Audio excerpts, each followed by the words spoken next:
Amigos invisibles, el año de 1846 hay elecciones presidenciales en Venezuela.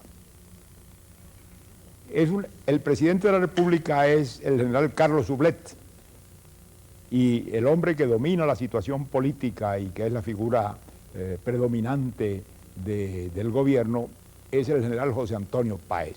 De modo que es el grupo de Páez, el grupo político que Páez preside y dirige, el que domina el país, y Sublet es uno de sus hombres, un hombre que forma parte de la gente más identificada con el general Páez.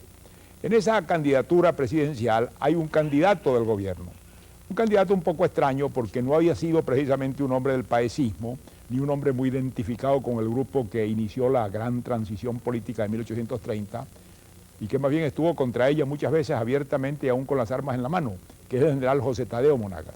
Pero por uno de esos cálculos políticos que muchas veces salen mal, Páez pensó que en aquel momento, muerto Urdaneta, el mejor candidato presidencial podía ser este hombre que tenía prestigio, que tenía autoridad, que era un hombre serio y respetable, que era un prócer muy ilustrado de la independencia, y resuelve apoyar la candidatura del general José Tadeo Monagas.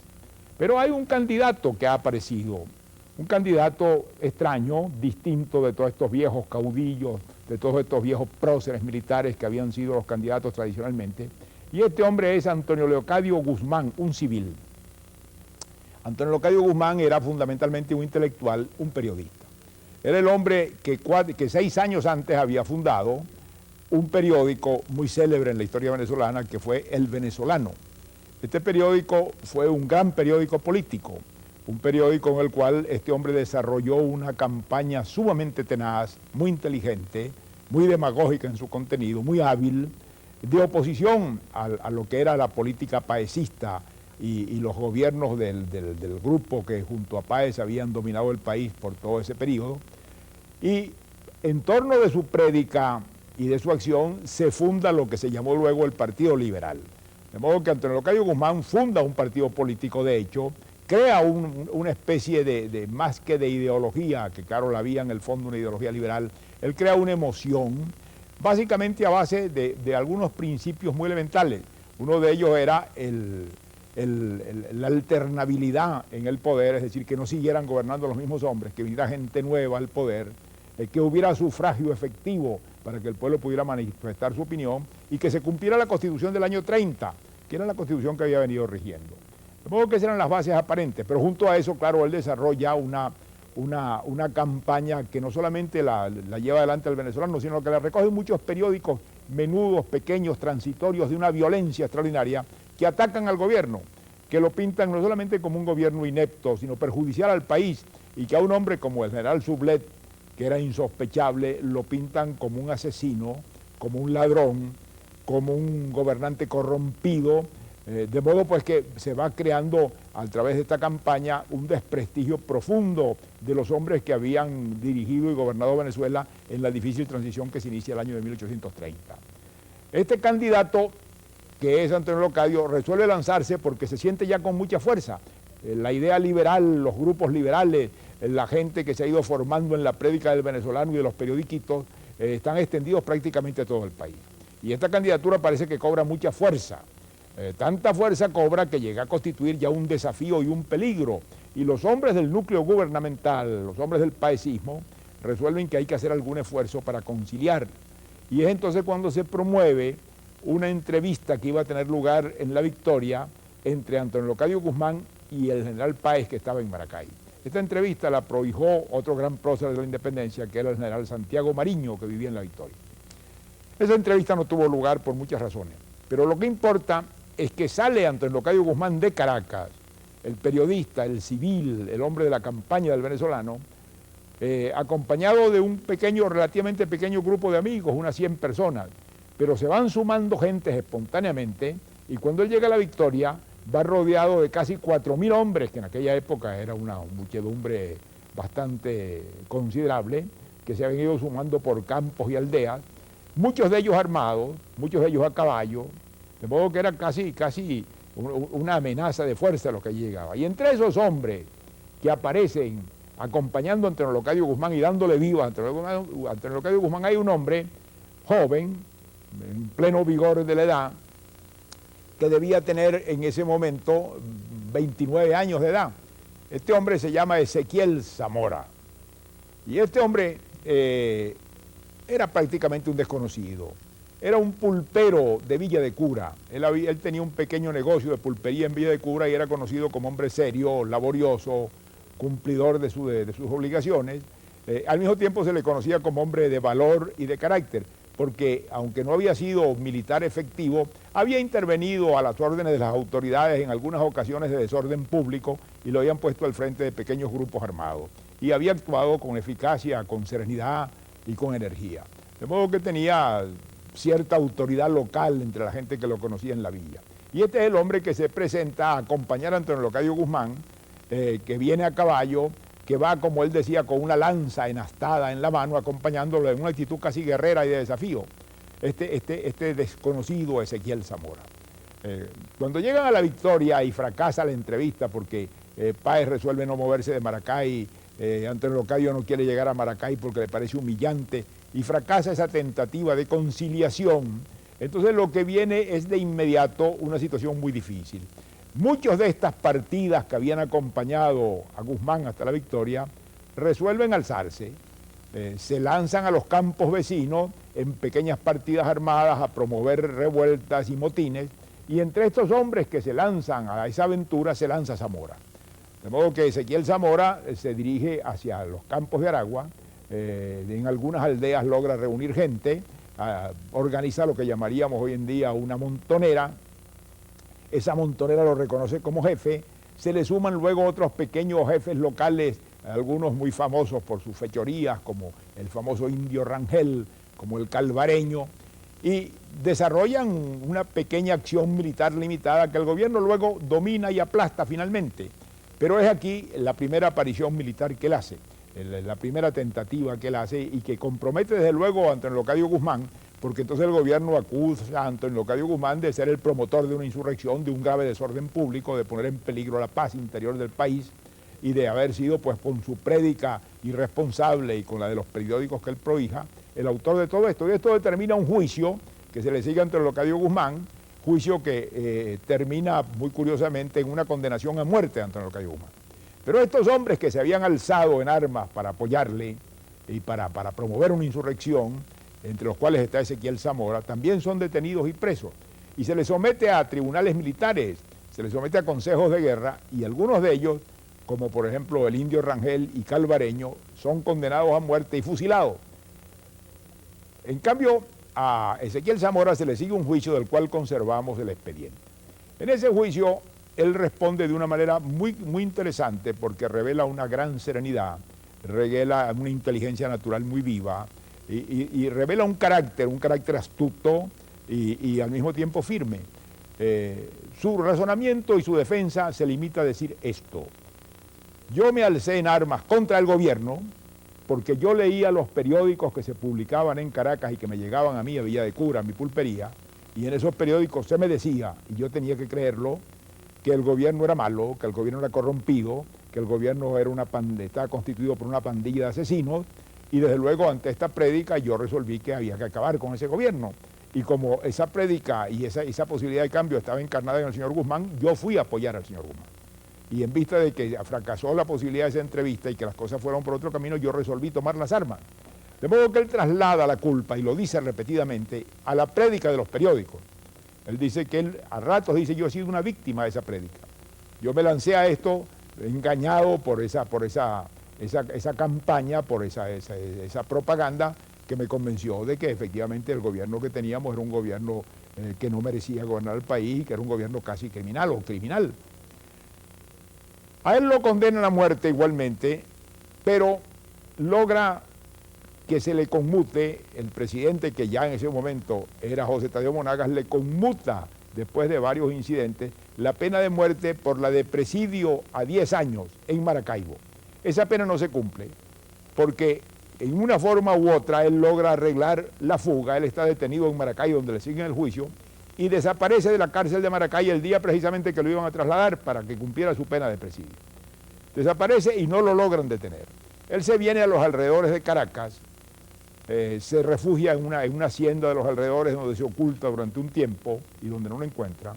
Él había sido medio campesino, medio comerciante, había nacido en el pueblo de Cuba, en el Tuy, y allí se mantiene a la expectativa en ese periodo muy, muy perturbado, que es el de los comienzos de la presidencia de Monagas, en que empieza la oposición de los conservadores al tipo de gobierno que quiere hacer Monagas, que se va entregando poco a poco en manos de los liberales. Hasta que ocurre en el año de 1848 el famoso incidente del 24 de enero, en que las masas dirigidas por monaguistas asaltan al Congreso, matan a algunos representantes y se crea ese famoso episodio que se conoce en la historia de Venezuela con el nombre del asesinato del Congreso. Ese día, cuando ocurre esa conmoción y Monagas se ve enfrentado abiertamente por el paecismo y la amenaza además de que Páez va a tomar las armas y se va a alzar, Zamora se presenta en la casa presidencial, sale de su escondite, de su relativo escondite, y se le presenta al general Monagas para ponerse a sus órdenes. Y Monagas, que lo conoce y que le ha indultado la vida hacía muy poco, le da el comando de una unidad militar y así entra él en campaña a enfrentar el alzamiento de Páez. Como todos sabemos, Páez fracasa en ese alzamiento, cae preso, lo llevan prisionero a Valencia, lo trasladan de allí luego posteriormente, y el hombre que va a encargarse de él desde Valencia a todo el traslado es precisamente Zamora. Zamora se acerca a Páez y lo trata con el mayor respeto y con la mayor consideración. Lo encontró engrillado y le mandó a quitar los grillos, y cada vez que podía se encerraba a conversar con Páez y a preguntarle cosas, a preguntarle historias, detalles pintorescos o curiosos de la guerra de independencia. Él tenía una avidez por saber cómo había sido aquello y cómo habían sido aquellos combates y cómo había sido la acción de Páez. De modo que él trata a Páez con mucho respeto y consideración en ese encuentro desgraciado en que Páez es un prisionero. Luego de allí, él pasa a desempeñar otras funciones importantes. En los primeros tiempos del gobierno de Monagas ya tiene un título de general y luego se retira, y se retira a Coro. ¿Por qué se retira a Coro? Porque el año de 1856 él se ha casado con una hermana de un distinguido jefe militar del monaguismo, que es el general Juan Crisóstomo Falcón. Y Juan Crisóstomo Falcón es coriano, además en ese momento era jefe de las fuerzas en Coro, y él se casa con una hermana viuda, una hermana de Falcón que era viuda, que se llama Doña Estéfana. Esto le establece pues un parentesco muy cercano con Falcón, y determina que él se marche a Coro y se dedique, con los haberes que él tenía y con algunos recursos que tenía, a fundar una propiedad agrícola y a dedicarse al cultivo de la tierra. Y allí permanece unos años tranquilo y apartado. Posiblemente no hubiera vuelto a la vida militar Zamora, si no es por los azares de lo que ocurre. Pero ¿qué ocurre? Que el año de 1858 cae Monagas, viene la famosa revolución de marzo del 58 que encabeza Julián Castro, hay una conmoción inmensa en el país, es la primera vez que un motín armado, una revuelta armada triunfa en la historia de Venezuela y pone término a un régimen que ya duraba después de prácticamente 12 años. Y es llamado, inmediatamente son llamados para servir Falcón y Zamora, su cuñado.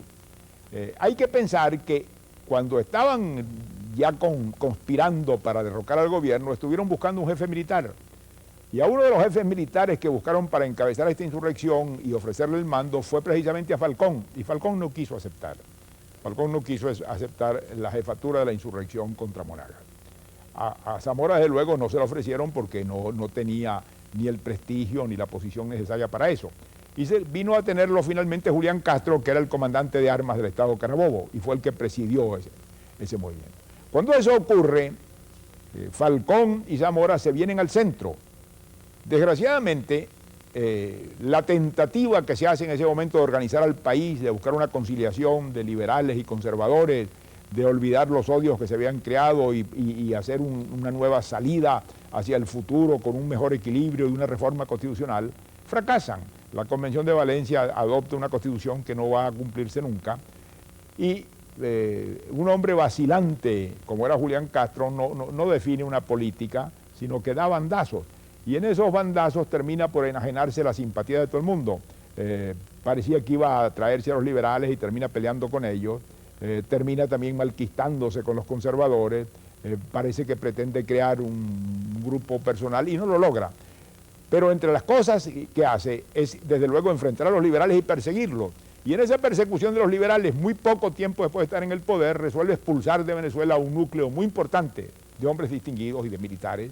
Entre esos hombres que expulsa está el general Falcón, está el general Ezequiel Zamora, que en ese momento era ya el general Zamora, está el viejo Antonio Locayo Guzmán, el gran agitador político, la gran cabeza intelectual visible del liberalismo. Va también a la saga de su padre el joven Antonio Guzmán Blanco, que entonces estaba recién graduado de abogado en la Universidad Central y que no era un militar. Y van muchos hombres distinguidos del liberalismo al destierro, que marchan a las Antillas y salen de Venezuela el año de 58. Desde luego salen a conspirar para derrocar esa situación. Y con la bandera no solamente del liberalismo, sino del federalismo, que había estado muy asociada a la idea liberal. Esa conspiración la encabeza desde luego como jefe Falcón desde las Antillas, y a ella está adscrito Antonio Locayo Guzmán y su hijo Antonio, que actúa un poco como secretario y como intelectual y como abogado. Y está adscrito desde luego Zamora. Zamora, que está en Curazao y en Bonaire, moviéndose muy cerca de la costa, está en contacto con gentes de Coro, y estas gentes de Coro se precipitan a principios del año 59, y el 20 de febrero se alzan, toman a la ciudad de Coro, derrocan a las autoridades locales y proclaman la federación. Y entonces Zamora, que estaba allí mismo enfrente, en las Antillas holandesas, se viene y se incorpora inmediatamente a ese movimiento, desde luego no como jefe supremo, sino como jefe militar momentáneo, reconociendo la jefatura de Falcón, que era el jefe supremo que ellos reconocían. Aquí comienza la guerra federal en la historia de Venezuela, que es una etapa de una importancia extraordinaria en nuestra vida pública, y aquí comienza el momento culminante de la vida de este hombre, de Ezequiel Zamora. En el momento en que Zamora asume la jefatura militar, porque el general Falcón estaba en San Tomás y no venía por el momento organizando refuerzos o buscando armamentos y recursos, en ese momento él es un hombre que está en el pleno vigor de su vida. Es el año de 1858 y él tiene 39 años de edad. Es un hombre fuerte, vigoroso, activo, impulsivo, enérgico, de un carácter nervioso y de un temperamento muy inquieto, hombre de ciertas ideas fijas y obsesiones, muy movido emocionalmente por simpatías y antipatías, de una viveza natural grande, relativamente inculto porque nunca había hecho estudios ni había seguido con seriedad ningún camino, imbuido de las ideas de Antonio Locayo Guzmán, de las ideas liberales, de las ideas que entonces constituían ese credo y que eran sobre todo el derecho del pueblo a elegir, las libertades públicas, los derechos ciudadanos, y la idea de que la salvación y la solución de todos los males estaba en una organización federal, que la federación curaría y remediaría todos los males, o como llegó a decir Zamora, los haría imposibles. De modo que él tenía unas ideas simplistas sobre esto, acompañado de una capacidad militar muy grande. Cuando él asume el comando de las fuerzas federales en Coro, inmediatamente se mueve, él era un hombre muy activo y resuelve venirse sobre el centro. La idea de él era invadir por la costa el centro, tomar a Puerto Cabello y luego ver si podía entrar a Caracas. Esta tentativa de campaña le fracasa, él no logra pasar más allá de la costa cercana a Puerto Cabello, y esto inicia esa larga guerra que va a durar mucho tiempo. La guerra federal es una guerra larga, muy sangrienta, muy destructiva, que da más una impresión que de una guerra entre dos facciones políticas, de un proceso de descomposición social del país. El país parece desintegrarse. En todos los lugares se alza gente por su cuenta, en pequeñas partidas y montoneras proclaman la federación y salen a quemar y a saquear. La guerra se hizo muy destructiva, el sistema consistía en atacar pueblos y quemarlos, se destruyó la agricultura, se acabó con la ganadería que era próspera en ese momento en el país, de modo que era un proceso como de descomposición anárquica, en que en realidad no se trataba del enfrentamiento de dos facciones o de dos ejércitos organizados. Y esto va a durar 4 años largos en la historia de Venezuela, desde 1859 en febrero hasta 1863, en que termina con el triunfo de la Federación. De ese largo periodo, Zamora no ocupa sino 11 meses. Esto es importante verlo porque generalmente cuando se habla de la Federación se habla de Zamora como si Zamora hubiera sido el hombre que condujo la Federación y que la personificó. No, él tuvo una actuación al comienzo muy breve de 11 meses. ¿Qué hacen esos 11 meses Zamora que van desde el 20 de febrero del 59? Él demuestra una capacidad de organización militar extraordinaria, un sentido de la guerra que podía hacerse en ese momento muy preciso, es un jefe muy respetado, es un hombre que tiene una energía y una actividad extraordinaria y que logra organizar sus fuerzas, disponerlas, combinarlas, moverlas de un modo sumamente eficaz, que le aseguran triunfos y le aseguran un prestigio muy grande entre los que le siguen. Y por último, en esa campaña regresa a Venezuela, a mitad de esa campaña regresa Falcón, que viene por fin a tomar la jefatura. Pero Falcón tiene el buen acierto de no poner de lado a Zamora, sino de respetarlo. De modo que Zamora sigue siendo el jefe militar.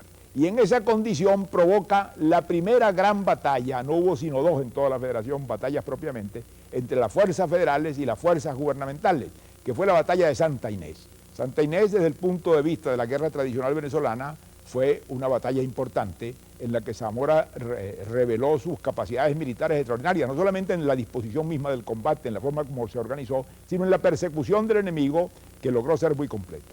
Esto ocurre en diciembre del 59. Y muy poco después, menos de un mes después, Zamora resuelve marchar hacia el centro, apoyado en el triunfo de Santa Inés para ver si llegaba a Caracas, y le pone sitio a la ciudad de San Carlos. Y el 10 de enero de 1860, 11 meses después de iniciarse la Federación, en ese sitio de San Carlos, él cae herido de muerte de un balazo en el momento en que estaba entrando en la ciudad. Cae en las manos de Antonio Guzmán Blanco y allí le entierra. De modo que allí termina la vida de Zamora. La guerra federal va a durar todavía 3 años.